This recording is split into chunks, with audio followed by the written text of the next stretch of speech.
Hello students, this is the part 3 video of chapter 4 British Rule and Freedom Struggle। बेटा 1857 की revolt के बाद कुछ हमारे एजुकेटेड इंडियंस थे, उन्होंने लोगों को फ्रीडम की इम्पोर्टेंस बताई। लेकिन उस समय जो हमारी इंडियन सोसाइटी थी कुछ सोशल लेवल्स की जकड़ में थी। वो सोशल लेवल्स क्या थी? सती सिस्टम, जिसमें फ़ीमेल्स अपने पति के मरने के बाद उन्हीं के साथ उनको ज़िंदा चिता में जला दिया जाता था। चाइल्ड मैरिज और कास्ट सिस्टम, इन सब चीज़ों ने हमारे समाज को जकड़ा हुआ था। तो कुछ और जो ज़्यादातर लोग थे वो अनएजुकेटेड थे। तो इन सबको समझाने का काम, आज़ादी के बारे में बताने का काम जो हमारी सोसाइटी में जो एजुकेटेड लोग थे उन्होंने लिया। हमारे कुछ सोशल रिफॉर्मर्स थे बेटा, समाज सुधारक, जैसे राजा राम मोहन रॉय, सर सैयद अहमद खान, दयानंद सरस्वती, ईश्वरचंद्र विद्यासागर और स्वामी विवेकानंद। इन सभी ने मिलकर हमारे सोसाइटी में जितनी भी बेकार चीज़ें थी उनको हटाने की पूरी कोशिश करी और लोगों को कन्विंस किया कि एजुकेशन कितनी इम्पोर्टेंस है, हम कितने इम्पोर्टेंट है हमारे लिए।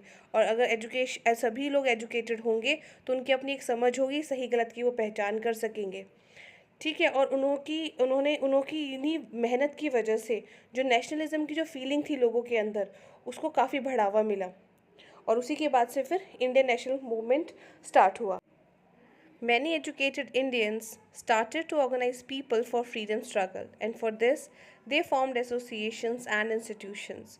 Dadabhai Naoroji formed the East India Association in 1867 and Surendranath Banerjee formed the Indian National Association in 1876। और फिर बेटा आपकी बनी इंडियन नेशनल कांग्रेस जो बॉम्बे में बनी 1885 में एक इंग्लिश मैन की हेल्प से, A.O. ह्यूम। बेटा जो इंडियन नेशनल कांग्रेस थी ये एक ऐसी एसोसिएशन थी जो नेशनल लेवल पर काम करती थी, ऑर्गेनाइजेशन। और इसका जो मेन एम था वो यही था कि ज़्यादा से ज़्यादा इंडियंस पार्टिसिपेट करें इंडिया के गवर्नेंस में। और इसके जो सबसे पहले जो प्रेसिडेंट बने इस एसोसिएशन के, इंडियन नेशनल कांग्रेस के, वो थे आपके W.C. बैनर्जी। बेटा इस एसोसिएशन की जो मीटिंग होती थी वो एनुअली होती थी और लगभग इंडिया के अलग अलग हिस्सों में हुआ करती थी। ठीक है। जो जो लोग इसमें शामिल हुआ करते थे वो पूरे इंडिया में से अलग अलग जगह से वो आते थे। ठीक है। और धीरे धीरे ये जो पार्टी थी ये बहुत ज़्यादा पॉपुलर हो गई और काफ़ी स्ट्रॉन्ग पॉलिटिकल पार्टी बन गई। लेकिन समय के साथ साथ इस नेशनल कांग्रेस के अंदर भी स्प्लिट हो गया, ये दो हिस्सों में डिवाइड हो गई थी। शुरू में तो इंडियन नेशनल कांग्रेस का काम यही था कि वो जितने भी इंडियंस हैं उनकी जो परेशानियां हैं, ग्रीवियंस हैं, उनको ब्रिटिश गवर्नमेंट के सामने बताए, उनके लिए पिटिशंस करे, मतलब रिटर्न में बताए कि भाई इंडियन यहाँ पर ये प्रॉब्लम है, वहाँ पर ये प्रॉब्लम है। ठीक है। और फिर जो ब्रिटिश थे, ब्रिटिश का वो वेट करते थे कि वो कुछ हेल्प करेंगे इंडियंस की। लेकिन धीरे धीरे जो कांग्रेस थे उसके जो कुछ लीडर्स थे वो काफ़ी स्ट्रॉन्ग एक्शन लेने की बात करते थे ब्रिटिश के अगेंस्ट। तो एज अ रिजल्ट क्या हुआ, कांग्रेस दो पार्ट्स में डिवाइड हो गई, दो फैक्शंस में डिवाइड हो गई, मॉडरेट एंड रेडिकल। जो मॉडरेट फैक्शन थे उसमें थे आपके Gopal Krishna Gokhale, Surendranath Banerjee, Dada Bhai Naoroji, W.C. Banerjee, Badruddin Tyabji and M.G. Ranade. लेकिन कुछ रेडिकल फैक्शन के जो इंपॉर्टेंट लीडर्स है, रेडिकल मतलब वो थोड़ा, उनमें थोड़ा गुस्सा था अंग्रेज़ों को लेकर कि अंग्रेज़ अगर हमारी भलाई का काम नहीं करते हैं तो हमें उनके खिलाफ कोई ना कोई एक्शन लेना चाहिए। तो उसमें उन रेडिकल कांग्रेस में कौन कौन शामिल थे, वो बेसिकली उनको हम लाल बाल पाल के नाम से जानते हैं। ठीक है। लाल मीन्स लाला लाजपत राय, बाल मीन्स बाल गंगाधर तिलक, पाल मीन्स विपिन चंद्र पाल। जो तिलक थे वो एक न्यूज़पेपर चलाते थे, केसरी, और जिसका वो यूज़ करते थे इंडियंस को अवेयर करने के लिए, जागरूक बनाने के लिए कि ब्रिटिश के अंदर, ब्रिटिश सरकार में क्या चल रहा है।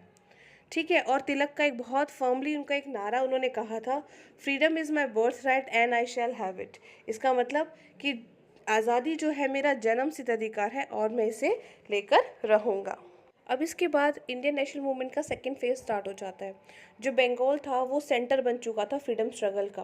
ब्रिटिश क्या चाहते थे कि वो बंगाल के लोगों को, उनकी जो एकता थी उसको तोड़ना चाहते थे।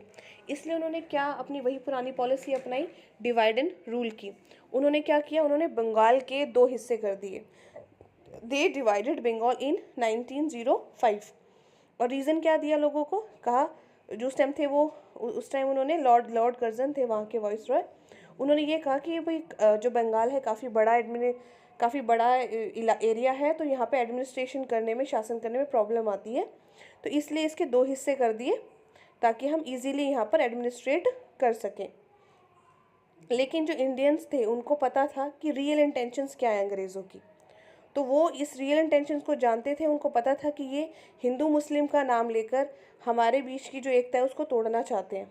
तो लोगों ने प्रोटेस्ट किया, धरने दिए कि ये जो बंगाल का जो पार्टीशन है ये कैंसिल होना चाहिए। तो उन्होंने कैसे अपना जो ये विरोध था वो कैसे किया, तो उन्होंने कुछ मूवमेंट्स चला दिए, स्वदेशी मूवमेंट और बॉयकॉट मूवमेंट।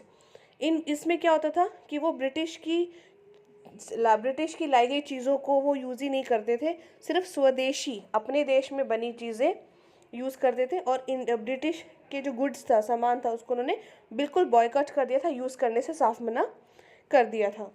तो ये जो विरोध चल रहा था, स्वदेशी मूवमेंट और बॉयकॉट मूवमेंट जो चल रहा था, इसके अंदर लगभग इंडिया ने पार्टिसिपेट किया, और फाइनली ब्रिटिश को हार माननी पड़ी, और आखिरकार उनको बंगाल को वापस रीयूनाइटेड करना पड़ा 1911 में, और ये इंडियंस के लिए एक बहुत बड़ी जीत साबित हुई। The first world war began, जो बेटा 1914 में फिर फर्स्ट वर्ल्ड वॉर स्टार्ट हो गया था, और बहुत सारे इंडियन सोल्जर्स थे जो ब्रिटिश की तरफ से ब्रिटिश की आर्मी में वो शामिल हुए, और वो लड़ाई लड़ी थी उन्होंने फर्स्ट वर्ल्ड वॉर में। बहुत ज़्यादा मात्रा में फूड, मनी, एम्यूनिशन मतलब जो हथियार थे वो सप्लाई किए गए थे ब्रिटिश आर्मी को, और इंडियंस ने ब्रिटिशर्स की हेल्प की थी सिर्फ इसी विश्वास के साथ कि इस वॉर के बाद, फर्स्ट वर्ल्ड वॉर के बाद, जो ब्रिटिश हैं वो कुछ चेंजेस करेंगे इंडियन सोसाइटी में, कुछ सुधार लेकर आएंगे, और वो हमें शायद आज़ादी भी हम इंडियंस को दे दें।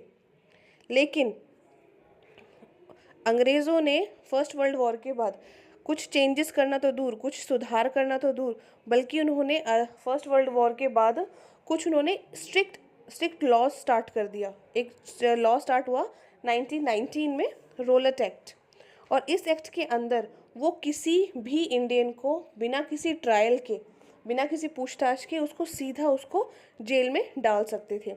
अब जो इंडियंस थे उनमें बहुत ज़्यादा गुस्सा भर गया कि एक तो हमने इनकी हेल्प करी, फर्स्ट वर्ल्ड वॉर में हमने इनको खाना, पैसा और हथियार सब कुछ अवेलेबल कराया, अपनी जानें तक दी, सिर्फ इसी उम्मीद से कि हमारी कुछ भलाई का काम करेंगे, लेकिन हुआ इसका बिल्कुल उल्टा।